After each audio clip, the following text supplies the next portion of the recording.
বন্ধুরা, সোমা রান্না করে আপনাদেরকে অনেক অনেক স্বাগত জানাই। তো কেমন আছেন বন্ধুরা? নিশ্চয়ই ভালো আছেন। তো আজকে আমার একদম একটা নতুন রেসিপি হলো বিকালবেলা স্ন্যাক্স কাঁচকলার চিপস। তো ভিডিওটা শুরু থেকে লাস্ট পর্যন্ত জরুর দেখবেন বন্ধুরা। আমি বানাবো কাঁচকলার চিপস। তো এখানে আমি দুটো কাঁচকলা নিয়েছি, জলের মধ্যে রেখেছি, আমি খোসাটা ছাড়াবো। এবার আমি এইভাবে কেটে নিব, দু সাইড থেকে এরকম চিরা লাগিয়ে দিব, হালকা করে পাতলা করে একদম চিরাটা লাগাবো খোসা ছাড়ানোর জন্য। এবার আমি এখান থেকে খোসা ছাড়াবো এইভাবে খোসাটা আমি ছাড়িয়ে নিব। দেখুন কি সুন্দর করে খোসাটা ছাড়ানো হয়ে যাচ্ছে। এভাবে অনেক সুন্দর করে খোসাটা ছাড়ানো হয় কাঁচকলার। এই যে দেখুন খুব সুন্দর করে আমি ছাড়িয়ে নিয়েছি। তো আরেকটা আমি এইভাবে ছাড়িয়ে নিব। আমি এইভাবে চিরাটা লাগিয়ে নিব। দেখুন খুব বেশি দাব দিয়ে চিরাটা লাগাবে না, হালকা করে চিরাটা লাগাতে হবে ছাড়ানোর জন্য। তো এইভাবে চিরাটা লাগিয়ে নিচ্ছি। আমি এবার খোসাটা ছাড়িয়ে নিব।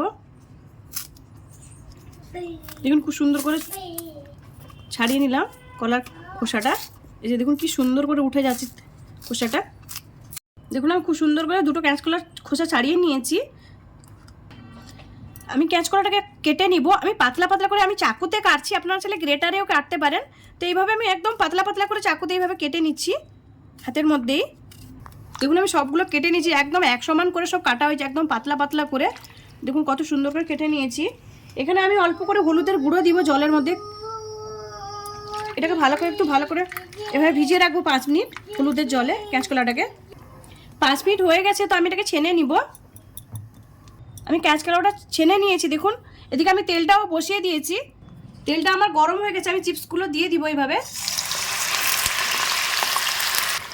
আমি দিয়ে দিয়েছি। এবার আমি গ্যাসটা একদম স্লো করে রেখেছি, এটা স্লো গ্যাসেই ভাজবে, আস্তে আস্তে করে ভাজাটা হবে।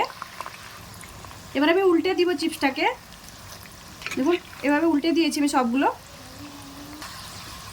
দেখুন চিপসটা আমি উল্টে দিয়েছিলাম, কি সুন্দর করে ভাজা হয়ে গেছে। একদম সিম্পলভাবে এই চিপসটা আমি তৈরি করছি। আমি যেভাবে বানালাম আপনারা একবার ট্রাই করবেন। গরম গরম চা কিংবা কফির সঙ্গে বিকালবেলা দারুণ লাগে।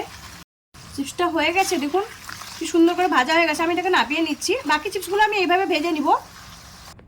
দেখুন আমার চিপসগুলো সব ভাজা হয়ে গেছে। দেখুন কি সুন্দর করে হয়েছে, দেখুন আওয়াজ হচ্ছে দেখুন চিপসগুলোতে।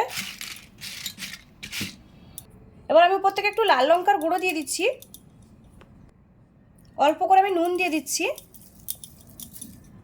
এবার ভালো করে মাখিয়ে নেব, এবার ভালো করে মিক্স করে দিব এইভাবে চিপসের মধ্যে। এই চিপসটা বানিয়ে আপনারা স্টোর করে রাখতে পারেন ডাব্বার মধ্যে, যখন খুশি খেতে পারেন।